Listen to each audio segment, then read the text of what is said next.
ये कहानी कॉलेज के दो ऐसे स्टूडेंट की है जो प्यार के भूखे हैं, लेकिन मजा तो तब आता है जब विशाल गायत्री को उसके रूम में ले जाकर उसके साथ करता है ऐसे ऐसे कांड जो आपको हैरान कर देंगे। लेकिन इसके बाद जो होता है वो आपने सोचा भी नहीं होगा। इधर गायत्री से एक और लड़का प्यार करने लगा है, वो भी गायत्री के साथ शारीरिक संबंध बनाकर उसका मजा चखना चाहता है। अब गायत्री इन दोनों में से किसके साथ रिलेशनशिप में आती है और किसे अपने इशारों पर नचाती है, यही आज हम देखने वाले हैं। कहानी की शुरुआत एक इंजीनियरिंग कॉलेज से होती है, जहाँ हम बहुत ही खूबसूरत लड़की गायत्री को देखते हैं। इन सभी स्टूडेंट का आज इस कॉलेज में आखिरी दिन होता है, इसीलिए सभी लोग कॉलेज में घूमकर उनकी पुरानी यादें ताजा कर रहे होते हैं। इसी बीच हमें पता चलता है कि गायत्री का हाल ही के दिनों में विशाल नाम के एक लड़के के साथ ब्रेकअप हो चुका है, जिसके चलते वो उदास रहने लगी है और उसकी उदासी हम उसके चेहरे पर देख सकते हैं। इसी बीच सारे स्टूडेंट ये डिसाइड करते हैं कि वो एक ग्रुप फोटो लेंगे, लेकिन विशाल कॉलेज में नहीं होता, इसीलिए राजेश विशाल को कॉल करता है, लेकिन विशाल फोन नहीं उठा रहा होता है। विशाल इस समय कॉलेज में नहीं है। इसके बाद राजेश गायत्री के पास आकर कहता है कि विशाल मेरा फोन उठा नहीं रहा है, तुम कॉल करो, तुम्हारा फोन वो उठाएगा और उससे कहना जल्दी से कॉलेज आ जाए, हमें ग्रुप फोटो लेनी है। अब जैसे ही गायत्री फोन करती है, विशाल तुरंत गायत्री का नंबर देखकर फोन उठा लेता है। गायत्री बताती है कि यहाँ पर सभी स्टूडेंट तुम्हारा वेट कर रहे हैं, हमें ग्रुप फोटो लेनी है, तुम जल्दी से कॉलेज आ जाओ। लेकिन विशाल कहता है कि मेरे जैसा लड़का तुम्हारी यादों में नहीं रहे तो अच्छा है, क्योंकि मैं तुम्हें कभी समझ ही नहीं पाया। इतना कहकर वो फोन काट देता है। गायत्री विशाल को मिस कर रही होती है, उसका दिल टूट चुका है। इसके बाद ये सभी लोग ग्रुप फोटो खिंचवा लेते हैं। इस समय भी गायत्री विशाल के फोन का वेट कर रही होती है। ग्रुप फोटो हो जाने के बाद सभी स्टूडेंट उनके हॉस्टल जाने लगते हैं। इधर गायत्री विशाल की याद करके रोने लगती है, वो बहुत फूट फूट कर रो रही होती है। विशाल भी एक जगह आकर वो भी रोने लगता है। गायत्री के पास उसकी एक फ्रेंड कल्याणी आकर उसे रोने की वजह पूछने लगती है, लेकिन गायत्री उसे कुछ नहीं बताती। इसके बाद दोनों मिलकर उनके हॉस्टल जाने लगते हैं। रास्ते में गायत्री बताती है कि वो इस कॉलेज में कभी आना ही नहीं चाहती थी, लेकिन उसके पापा ने जबरदस्ती उसका एडमिशन इस कॉलेज में कर दिया। लेकिन इस कॉलेज में 4 साल गुजारने के बाद अब मेरा इस कॉलेज से जाने का मन नहीं कर रहा है। इस कॉलेज का हर एक दिन मेरे लिए खास है और उसकी एक वजह है विशाल, लेकिन आज वो मेरे साथ नहीं है और कल मैं अपने गांव जा रही हूँ। इधर बॉयज हॉस्टल में सभी लड़के लोग उनके बैग पैक कर रहे होते हैं। विशाल हॉस्टल आने पर उसका दोस्त उसे कहता है कि तुम ग्रुप फोटो पर क्यों नहीं आए, ऐसे मौके लाइफ में दोबारा नहीं मिलते, तुमने लाइफ का सबसे इम्पोर्टेंट पल गवा दिया। विशाल यहाँ पर झूठ बोलता है कि वो लाइब्रेरी में था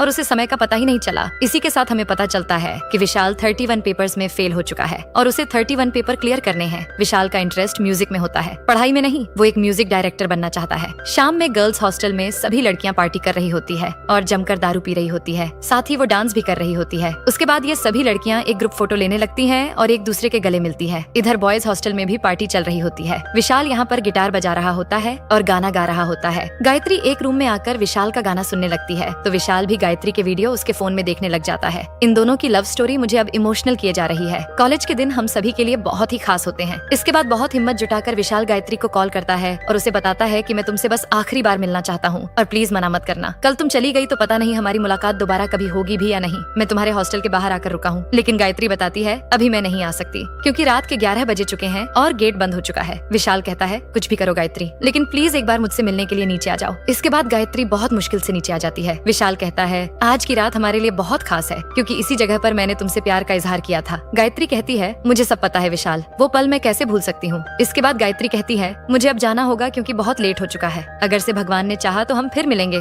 तभी विशाल गायत्री का हाथ पकड़कर कहता है कि क्या मैं तुम्हें एक आखिरी बार हक कर सकता हूँ। गायत्री कहती है ठीक है, लेकिन बस एक फ्रेंड की तरह, उससे आगे तुम कुछ नहीं करोगे। लेकिन मेरी एक शर्त है, तुम्हारे फोन में हमारी जितनी भी फोटोज है वो पहले तुम्हें डिलीट करना होगा। विशाल मान जाता है। फिर जब दोनों हक कर रहे होते हैं तो विशाल गायत्री के करीब जाने की कोशिश करता है, लेकिन गायत्री उसे जल्दी से दूर कर देती है और कहती है कि मैं तुमसे झगड़ा नहीं करना चाहती, तुम फिर से लिमिट क्रॉस कर रहे हो। इतना बोलकर वो यहाँ से जाने लगती है। गायत्री उसके हॉस्टल आकर विशाल को फिर से याद करने लगती है, उसकी फोन में फोटो देखने लग जाती है, फिर फोटो डिलीट कर देती है और उसके फैमिली को मैसेज करती है कि वो कल सुबह घर आ रही है। अगली सुबह नींद से जागने के बाद सबसे पहले गायत्री फ्रेश होने लगती है, फिर कैंटीन जाकर उसके दोस्त के साथ नाश्ता करती है और फिर उसके कमरे में आ जाती है और उसके कपड़े चेंज करके लाइब्रेरी से ली हुई जो किताबें होती हैं उन किताबों को वापस करने के लिए लाइब्रेरी जा रही होती है। तभी बाहर विशाल गायत्री को देख लेता है और गायत्री के पीछे पीछे उससे बात करने के लिए जाने लगता है। इधर गायत्री लाइब्रेरी आकर टीचर लोगों के साथ बात करने लगती है और इसके कुछ देर बाद उनके साथ एक सेल्फी लेती है। फिर जब वो वापस उसके हॉस्टल जा रही होती है तभी हम रोशन नाम की एक लड़के को देखते हैं जो गायत्री से बात करने आया होता है। पीछे से विशाल इन दोनों को देख रहा होता है। रोशन यहाँ पर गायत्री गायत्री से कहता है कि क्या तुम मेरे साथ कॉफी पर चलना पसंद करोगी। गायत्री पहले तो मना करती है, लेकिन रोशन गायत्री से बहुत ज्यादा रिक्वेस्ट करता है और गायत्री मना नहीं कर पाती, इसीलिए वो रोशन के साथ कॉफी पर जाने लगती है। विशाल इन दोनों का पीछा करने लगता है। कैंटीन आकर रोशन गायत्री से कहने लगता है कि गायत्री,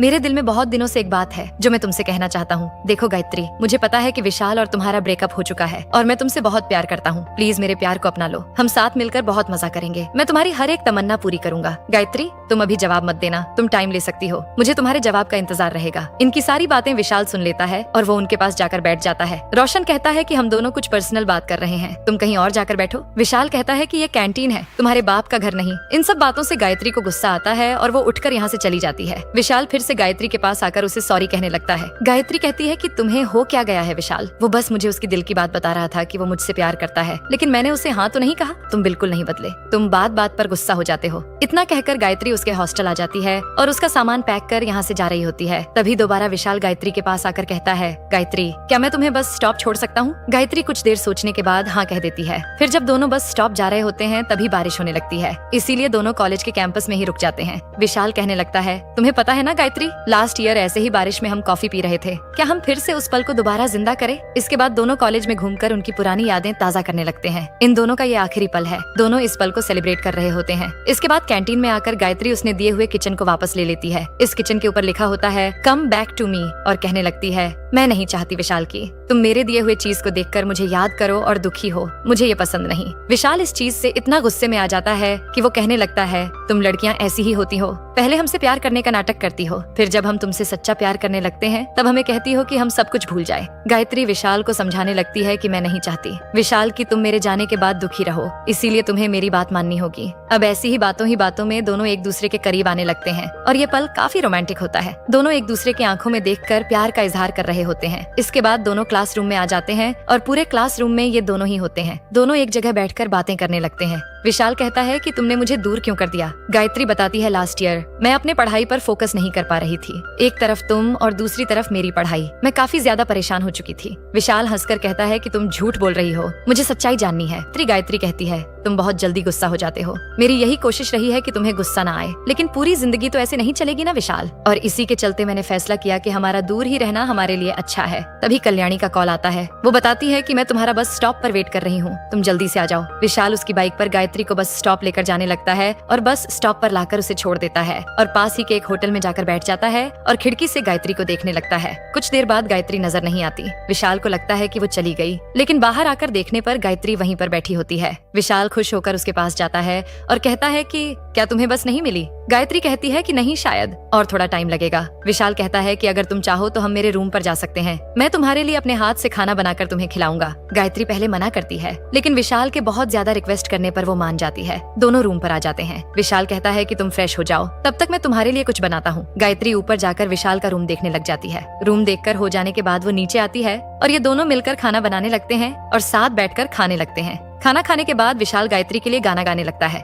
गायत्री विशाल के कंधे पर सर रखकर गाने को सुन रही होती है। कुछ देर बाद विशाल कहता है कि चलो मैं तुम्हें बस स्टॉप छोड़ देता हूँ, वरना तुम्हें देर हो जाएगी। लेकिन गायत्री विशाल को अंदर खींच लेती है और उसे किस करने लग जाती है। गायत्री खुद को कंट्रोल नहीं कर पाती। विशाल भी गायत्री के करीब जाने लगता है। यहाँ पर दोनों ऐसा जोश दिखाते हैं कि जैसे मानो दुनिया ही रुक जाए। दोनों का मूड इतना गर्म हो जाता है कि सब कुछ भूल कर दोनों एक दूसरे की प्यास बुझाने लगते हैं और ये सब विशाल के कमरे में हो रहा होता है। काम खत्म होने के बाद दोनों सो जाते हैं। अगली सुबह चाय पर गायत्री कहती है कि तुम आगे क्या करने वाले हो, तुम्हारा क्या प्लान है। विशाल कहता है कि पहले मेरे बैकलॉग के पेपर्स जो 31 है वो क्लियर करने हैं, उसके बाद ही कुछ सोच पाऊंगा। गायत्री गुस्से से कहने लगती है, तुम कब लाइफ में सेटल होगे, तुम टाइम बर्बाद कर रहे हो। विशाल कहता है, मुझे क्या करना है अब ये तुम डिसाइड करोगी, तुम मुझे लेक्चर मत दो, मैं कुछ न कुछ कर लूंगा और मैं तुम्हारी ही वजह से पेपर में पास नहीं हो सका। आज जिस हालात में मैं हूँ इसकी जिम्मेदार तुम हो। ये सुनकर गायत्री को बहुत ही ज्यादा बुरा लगता है और वो कहती है कि हाँ सच है, इसमें मेरी ही गलती है, मैंने ही तुमसे सच्चा प्यार किया, तुम पर भरोसा किया, ये सब मेरी गलती है। इसके बाद गायत्री दुखी होकर यहाँ से जाने लगती है। उसका दिल फिर से टूट चुका है। गायत्री बस स्टॉप आकर बस में बैठकर जाने लगती है। तभी विशाल उसे कॉल करने लगता है। वो फिर से एक आखिरी बार गायत्री से मिलना चाहता है, लेकिन गायत्री अब कॉल नहीं उठा रही होती है। इसके बाद विशाल बस स्टॉप आ जाता है, लेकिन इस समय तक बस जा चुकी होती है। वो मोटरसाइकिल लेकर गायत्री को ढूंढने लग जाता है।